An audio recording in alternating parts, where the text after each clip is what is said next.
ناظرین کرام، آج میں ایک ایسے عنوان پر بات کرنا چاہتا ہوں کہ وہ ہمارے موسم کے اعتبار سے بڑی اہم ہے۔ جسم کے اندر جب پانی کی کمی آتی ہے تو جسم خشک ہو جاتا ہے، تو اس کا حل خالق کائنات نے بنایا ہے کہ گرم موسم میں سرد پھل، گرم موسم میں تر پھل، وہ ہے تربوز۔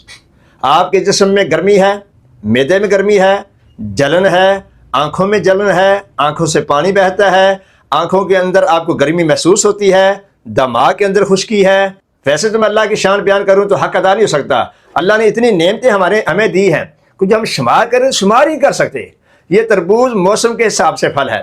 ویسے بھی عقل مند کہتے ہیں، دانا لوگ کہتے ہیں، حکیم لوگ کہتے ہیں، ہم لوگ کہتے ہیں کہ جو پھل موسم کا ہے وہ ہی اچھا لگتا ہے، بے موسمہ پھل نہیں کھانا چاہیے۔ آئیے، یہ وہ پھل ہے جس کو آپ کھائیں تو آپ کے معدے کی صفائی ہوگی، جس کو آپ کھائیں تو آپ کے گردے کی صفائی ہوگی، جس کو آپ استعمال کریں تو آپ کے جسم کے بہت ساری بیماریوں کو، جو سینے کی بیماریاں ہیں، پھیپھڑوں کی بیماریاں ہیں، اور جسم کے اندر تیلی کے اندر جو بیماری ہے اس کو بھی حل کرتا ہے۔ اور خاص کر کے ہمارے دلوں کے اندر جو سختی ہے، جو ہمارے دلوں کے اندر بغض و کینت بھرا ہوا ہے، اس کا بھی حل یہ تربوز ہے۔ دلوں کی صفائی اور دل کو دہلا دینے والی چیز یہ تربوز ہے۔ آپ ذرا اندازہ لگائیں، جس زمین کے اوپر پانی نہ آئے، بارش نہ آئے، وہ خشک ہو جاتی ہے، پھٹ جاتی ہے۔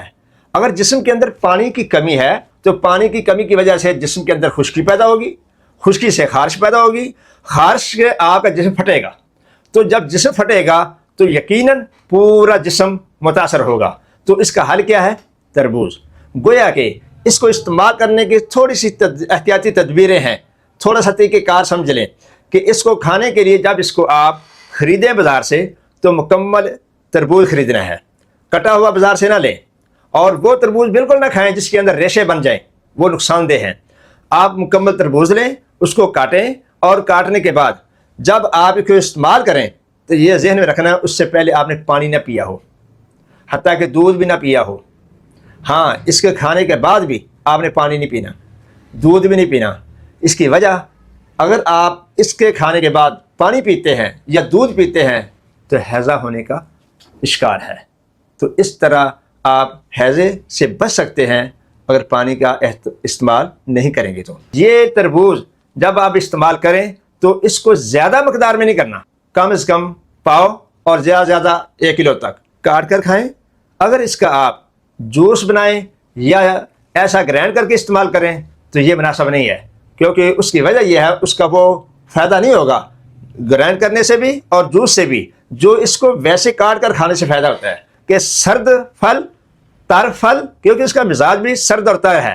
یہ پھل اللہ رب العزت نے گرم موسم میں بنایا ہے، اور ریگستان میں پیدا ہوتا ہے، گرم علاقوں میں پیدا ہوتا ہے، اور وہاں پر پیدا ہوتا ہے جہاں پانی کی کمی ہوتی ہے۔ لیکن اس کے اندر ہے کیا؟ کمی کو دور کرتا ہے۔ 90% اس کے اندر پانی موجود ہے جو اللہ رب العزت نے ہمارے لیے پیدا کیا ہے۔ اس کو استعمال کرنے کے لیے آپ بڑی احتیاط سے کریں۔ اللہ آپ کا حامی ہو۔